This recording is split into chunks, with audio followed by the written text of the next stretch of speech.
Okay, so a buddy of mine, Derek, and we've been friends for more than a decade now, and essentially what we've decided to do is take the content that he's interested in, the content that I'm interested in, oftentimes heavily overlap, but the subject matter as a generalization is very much the same, and that's why people become friends. They find stuff that they're very commonly interested in and have stuff to talk about, and they go on enjoy those activities together. But anyway, I'm making my content, Derek's making his content, and though we don't always see eye to eye on the very specific topic, the general overarching subject matter is almost always very enjoyable for both of us. And so what we've decided to do is take my channel, take his channel, and put them together and just have one collaboration of channels. So Derek and I, we have our new channel, Powered by Explosions. And the general premise is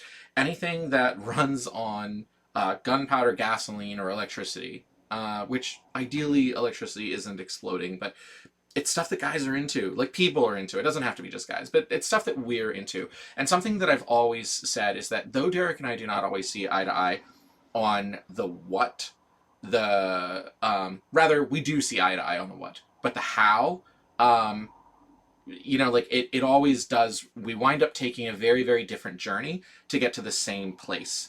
And I think that's actually what's kind of neat. It provides a discussion, something to talk about why Derek is into the thing that he's into and why I'm not into that particular thing, but we absolutely have the appreciation for it. So like if we use the car, for example, like you'll go to a Cars and Coffee or something, you'll have that one person that's like, oh no, it's not a Supra or a BMW, it's awful, it's garbage, it's blah, blah, blah, blah. And it's like, cool, but we're not Supra people, we're not BMW people. We might be, but more importantly, we're car people, and that's what we're here for. And Derek and I are not. Derek's very into Mac, and I'm not. I mean, I have Apple products and whatnot, but he's very into it. He has a wall dedicated to it, and I'm not. But we both love computers, and yeah. So that's kind of something that we're doing. We're creating a new channel. I am taking some of my content from my existing channel and moving it over to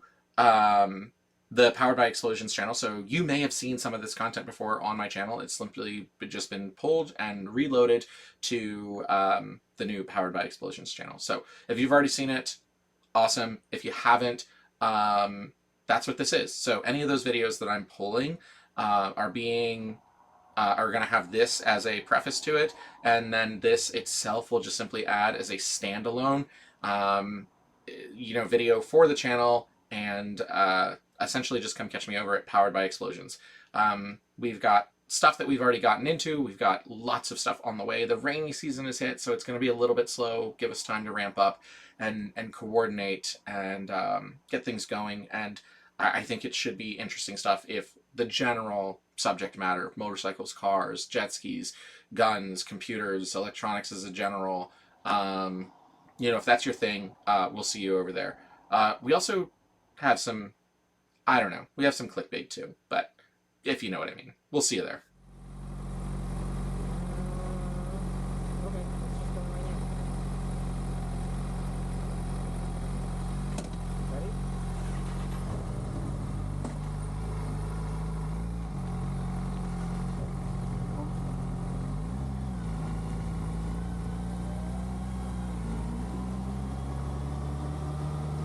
Okay, so we did another YouTube video where we talked about like the sort of the how, the why, if you will.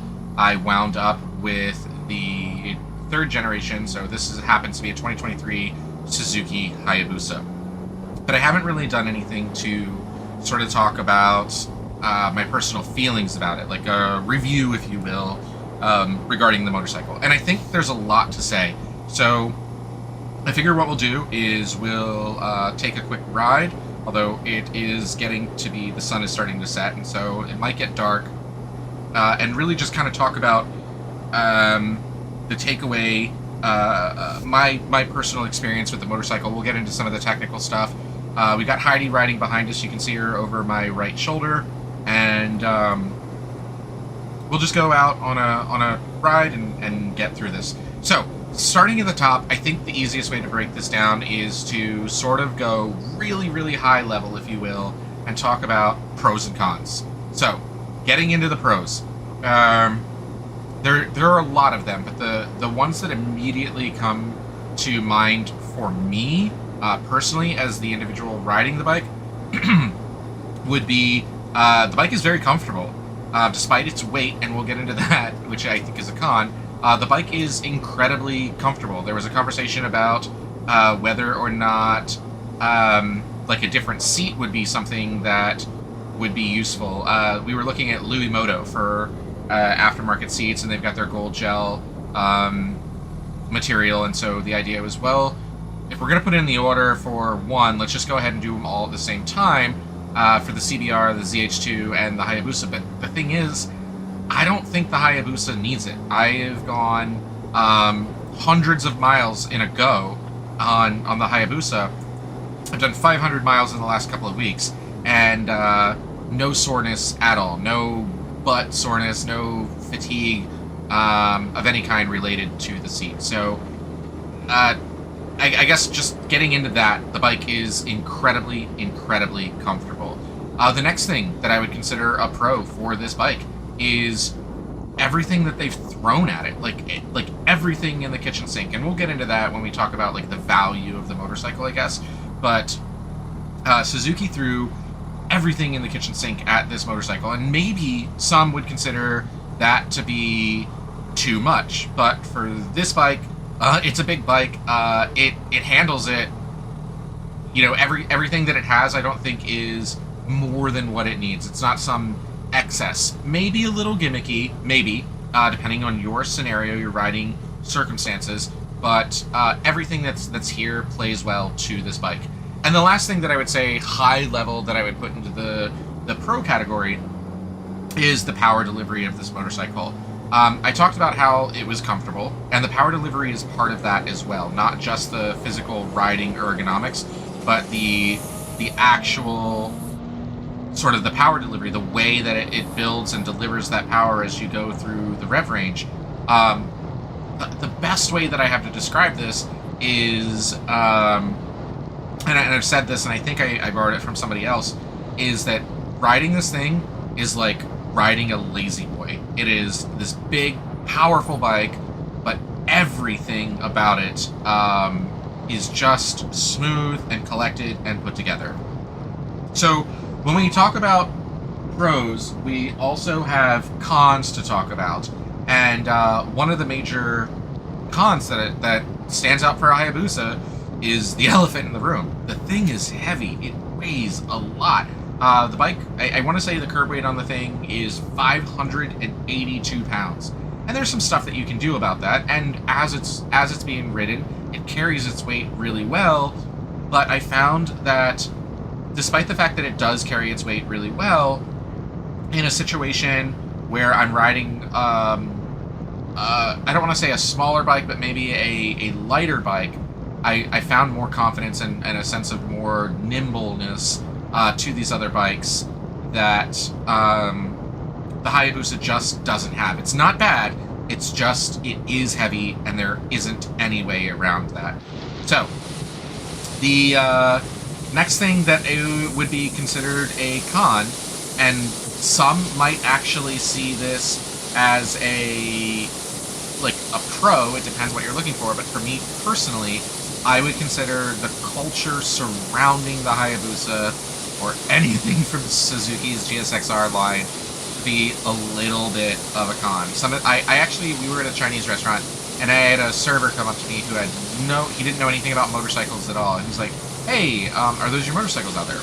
Yeah, we had our helmets sitting on the table. And he's like, oh, some of the guys in the back were, talking about it, and they said that Gixxers are bad. Like, what's bad about a Gixxer? I was like, nothing's bad about a Gixxer necessarily. It's just sort of, a Gixxer has a stereotypical, sort of rider that goes along with it. And in that sense, I do get a little bit of that, that comes with me in riding the Hayabusa. So, it depends on what you're looking for, what kind of attention it is that you want. Maybe the culture that surrounds the Hayabusa is bad, but in other ways, maybe it's good. And the last thing that I've got on my con list that I've personally encountered is how it stands up against any of the other leader bikes, if you will. Like, when we look at the heritage of the Hayabusa, it is the fastest thing around. And honestly, when you're comparing it to... There isn't a whole lot else to compare it to right now, but when you're comparing it to the other bikes that show up, the big power makers that are in the, in your group ride, the Hayabusa is the slowest thing there. And that's okay. Like, it's not, like, I hate to say this, it's not a dick measuring contest, but maybe it is. And in that regard, you're definitely not going to win. The leader bikes nowadays are putting out more horsepower. They weigh significantly less. The CBR that you see, again, over my right shoulder, that Heidi's riding on right now, Honda actually makes a little less horsepower than some of the other guys in there, but it weighs a lot less too. That bike is over 100 pounds lighter than the Hayabusa and makes the same amount of power. The ZX-10 that I was on just a couple of years ago, which was still the most recent generation of the ZX-10, that bike made, 200 horsepower and weighed, again, about 100 pounds less than the Hayabusa. So, and their gearing, their tuning, they're way more frantic of a bike. And if that's what you're looking for, it's tough to recommend a Hayabusa to someone and go, hey, like, here's this big, chonkin', powerful bike that's just sort of big and chonkin' because it is powerful, but everything's faster than you in your group ride. So, there's that. So, stepping away from the pros and cons and moving into individual components, let's get into what is the bike like to ride. And as I said, it is very much a lazy boy. It's ultra comfortable. You can do everything, I think. Like, you can do everything except for, like, off-roading with this bike. You can put down big miles. You can take it to a drag strip. You can take it to a track. You can take it out on, the highway and do your highway pulls and be safe. But do your highway pulls. You can, again, there are things that are going to be more agile than it, but you can definitely get out to the canyons, do some canyon carving. The bike does everything fairly well, except for off-road. It does everything fairly well. It's not the perfect tool for any particular category. As said, there are lots of things that are faster than it. There's lots of things that are more nimble than it. There are lots of things that are more, comfortable than it. There are better solutions for long-distance touring, but it will do all of those things fairly well. As far as the economy, it's a 5.3 gallon gas tank, and I average between fill-ups about 190 miles. I never actually let it get empty, so I'm not sure. I haven't stretched it to the max, but I get about 190 miles, which, breaking down that 190 miles over 5.3 gallons comes out to about 36 miles per gallon. And I'm not, like, pegging the rev limiter everywhere that I go, but I'm also, like, ever since COVID, I've sort of taken on this new term, and that's a COVID speed limit. And the COVID speed limit is about 70 to 80 miles an hour everywhere that I happen to ride. So doing between, we'll just say 70 miles an hour from point A to point B, 36 miles a gallon's really decent. So there's that. What it's like to ride. It's got every amenity that you could possibly want for what this bike is, within realistic expectations. It's ultra comfortable. You get decent range. Yeah, that's what I would say about it. But looking at the history of, like, what is the Hayabusa? Like, where did the Hayabusa come from? If you're looking at this, chances are you already know most of this. But for those of you that are the uninitiated or uninformed about the Hayabusa came out in 1999. It was Suzuki's response to Honda's CBR 1100 Super Blackbird, which at the time we were looking at the speed wars that were coming out of the big. I don't know who all this encompassed, but for sure the big four were getting up to some shenanigans. When we say the big four, we're talking about the Japanese manufacturers being Kawasaki, Suzuki, Honda, and Yamaha. And so, as things just continue to get crazy, there was something that was formed called the Gentleman's Agreement. We'll talk about that in a second. And there's a Gentleman's Agreement for motorcycles and cars alike for the same reason. It essentially said, hey, now might be a good time to self-govern before government actually, like the actual government, federal government, comes in and sets regulations because y'all are crazy.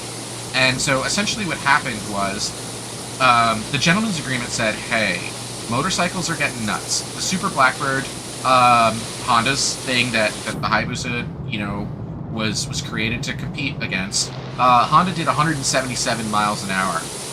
And so Suzuki was like, hey, let's let's throw that in their face and make a motorcycle called the Hayabusa, which in Japanese translates to the peregrine falcon, which is a bird known to hunt blackbirds. And so let's make that, and ours will do 194 miles an hour. So we're looking at like another 15 miles an hour over that, which 15 miles an hour, not that big of a deal, but we're just about 200 miles an hour on a death machine now. And so they were like, all right, we got to have this gentleman's agreement. No motorcycle that we make, everything is going to be restricted to 186 miles an hour. And so the first generation of the Hayabusa ran from 1999 to 2007. It went fully into effect. The gentleman's agreement went fully into effect from 2001 for the models. And so very early into the first generation, the Hayabusas were limited to 186 miles an hour. Then we had our second generation, which was 2008 to 2020, and that's kind of where the Hayabusa ended for a little while. Emissions are getting more and more strict. Regulations become more and more strict for fuel economy, emissions ratings, sound, and the Hayabusa just kind of was a dinosaur in its way. And I don't want to say a dinosaur. Maybe let's call it like a great white shark, something that didn't need to evolve until suddenly the environment that it existed in had a drastic change. And so something had to happen or it dies off. And something did happen. They made another one. It was announced in 2021. It was about February 5th, I believe. They announced the third generation Hayabusa, which released for the 2022 year. And again, this one just happens to be a 2023. So now we have our third generation Hayabusa.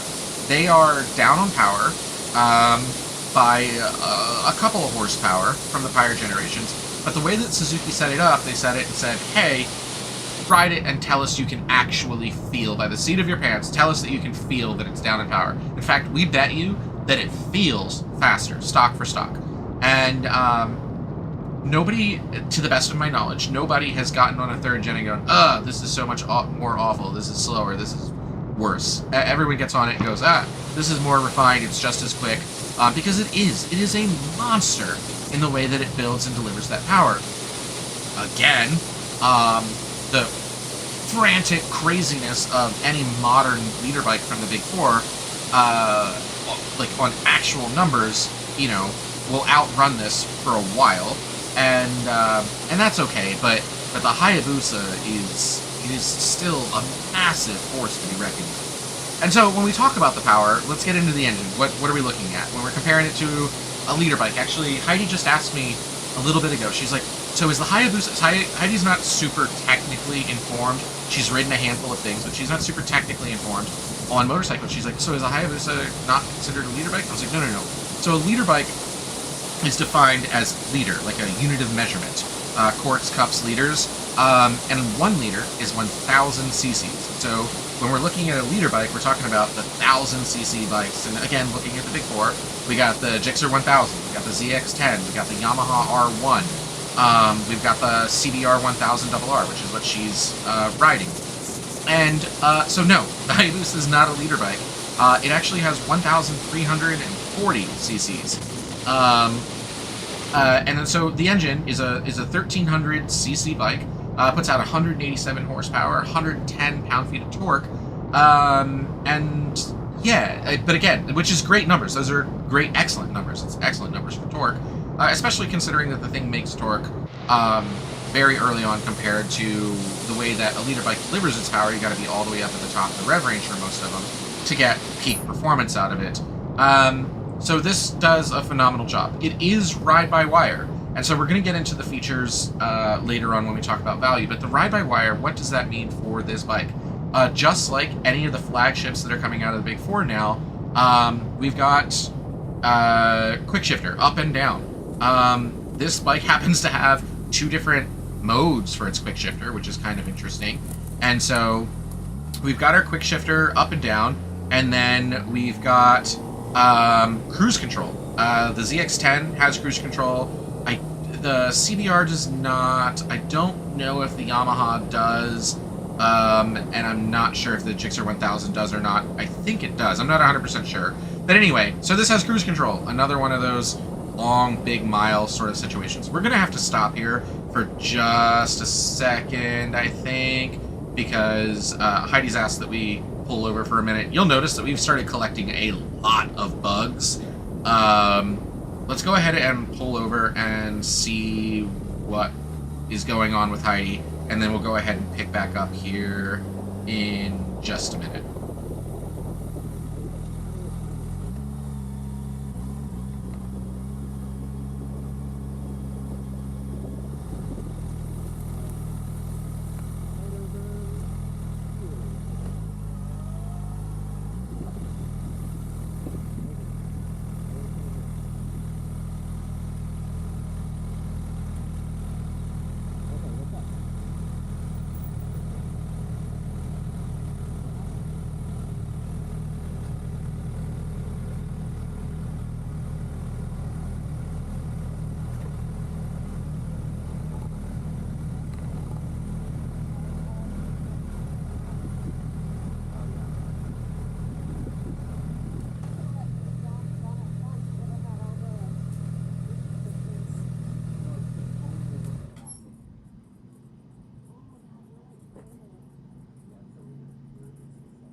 And they're all mosquitoes. You can see them swarming my bike.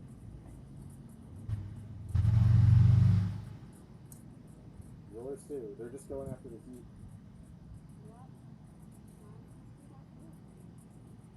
All right, let's turn around and head back. I'm sorry. No, it's okay. Oh man, but your mirror? Yeah. You didn't just clean your bike either. Oh, look at my window. Look at my light. What light? Oh my god, it's so bad. Well, I mean, I guess I'll be watching your bike again for the video, right? Yeah. All right. Let's get out of here before we get eaten.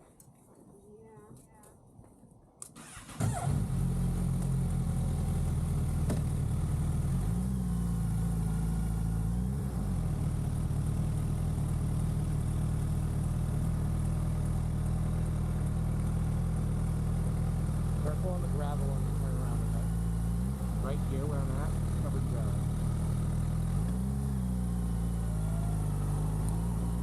Okay, so we're going to go ahead and hit the road again. That's exactly what it is. Heidi's taken a ton of mosquitoes to the chest. She's just kind of wearing a dress and a sweater over top.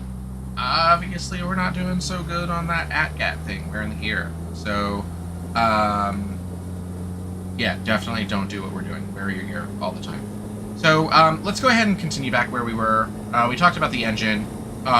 Big engine, puts out decent numbers, delivers the power super smooth, ride-by-wire, so which just means that there's no, actual physical throttle cable. It's electronic between the throttle here on the right hand and opening up the valves and essentially delivering power. It's electronic. It's all handled by the computer, which allows for amenities such as up and down quick shifter and that cruise control.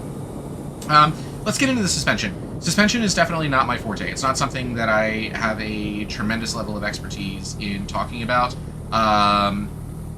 But what I can say is, and this kind of goes back to the bike being comfortable, it does an excellent, excellent job at soaking up the bumps and the imperfections of the road. It does a phenomenal job.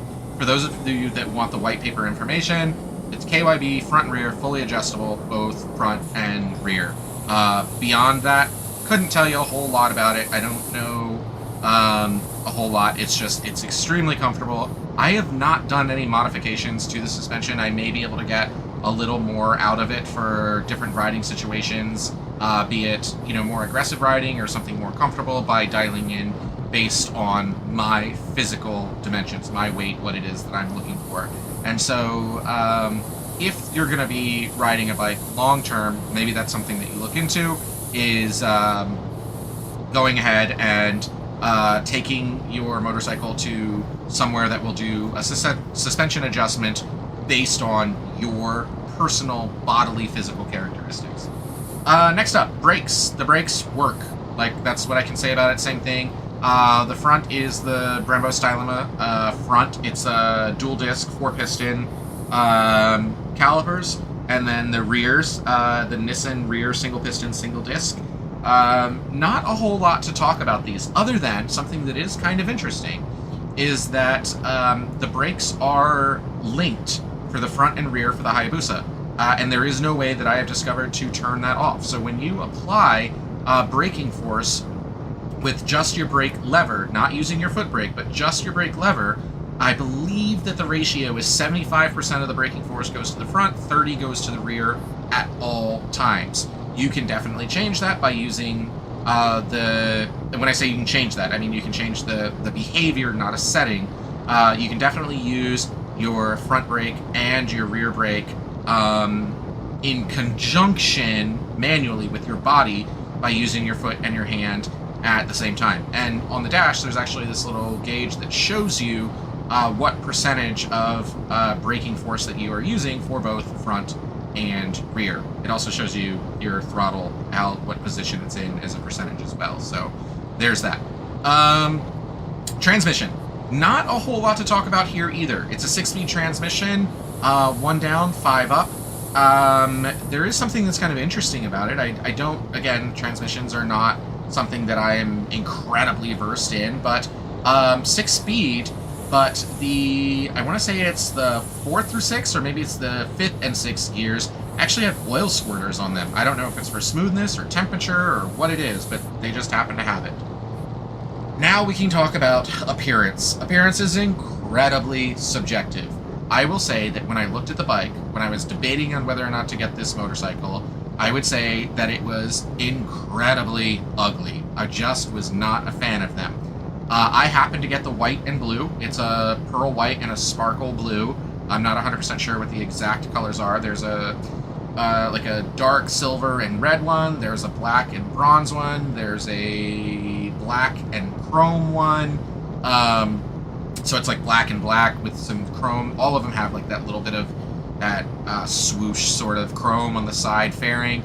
But I got the white and blue one. It was the best looking one, in my opinion, between them. The black and orange was okay, but I don't think they made it for the 2023. I think that was 2022 year model.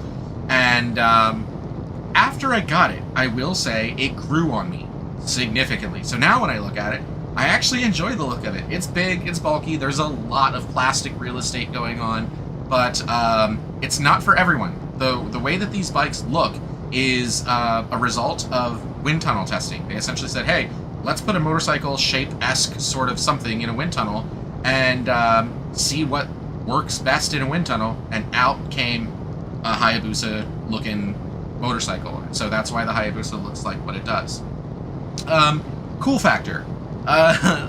Again, very, very subjective, but what I will say is that when I was on the ZH2, very few people recognized it for what it was. In fact, I have a cargo container on there, a top case, and cup holder, and so I turned it sort of into a touring bike. But when I would go places, people would be like, oh, how do you keep up with Heidi with her CBR? And it's like, it's a ZH2. It's in many ways faster than the CBR, but they just kind of saw this generic motorcycle.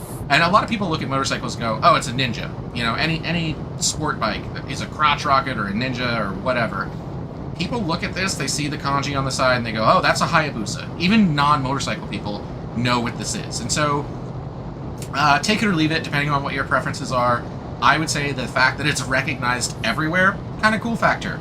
The other thing is, these things are heavily modified. We're very early into the 3rd gen, so there's not a whole lot to see. There's the Hayabusa and the Superbusa, which are turbocharged and supercharged application, modifications I've seen boring out, so for larger displacement. But for the prior generation of the Hayabusas, I want to say the record for one, was a top speed of over 270 miles an hour with a 700 horsepower turbocharged Hayabusa. That's nuts. Like, the fact that you can do that with these bikes is crazy. I want to say the actual record is 312 miles per hour on a Hayabusa. However, the engines are used in so many other things that have set stupid numbers and stupid applications, some of them not even remotely practical, like the Hayabusa engine in the smart car. I think it was called like a Smart Busa or something, and the thing just does donuts. You floor it and it just spins in place. Not a burnout, it literally does little 360 donuts in place. It's crazy. Rushing through it, because we're going to end this right here in just a second. It's getting dark and there's bugs everywhere. Value.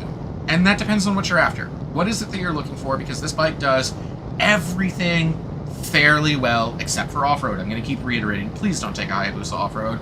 It's heavy, and it's just not manageable. You have a mistake, and you have to put your leg down, and you're going to have a broken ankle or something. It does everything but off-road fairly well. At $18,000, maybe you want something that is very specialized to what you want. If you're looking for a jack of all trades, sure, get the Hayabusa. If you can manage the weight, the Hayabusa is great. And when we talk about, like earlier, I said they threw everything in the kitchen sink. For $18,000, for a bike that has this level of performance, that also has 10-stage traction control, 10-stage wheelie control, 3 different power modes. 3 of them are set, 3 of them are programmable. It has a up and down quick shifter, and that quick shifter, again, has multiple modes. It has a comfort mode and a performance mode. It has 3 levels of engine braking. It has 3-stage launch control, which, by the way, I'm terrified to even use. It has cornering ABS. It has cruise control. It has an active speed limiter, which means you can set a speed and limit it that speed so that it's essentially like valet mode. It has hill hold control. It has slope descent control. So it has everything. I would say great value. If you're looking for this, get it.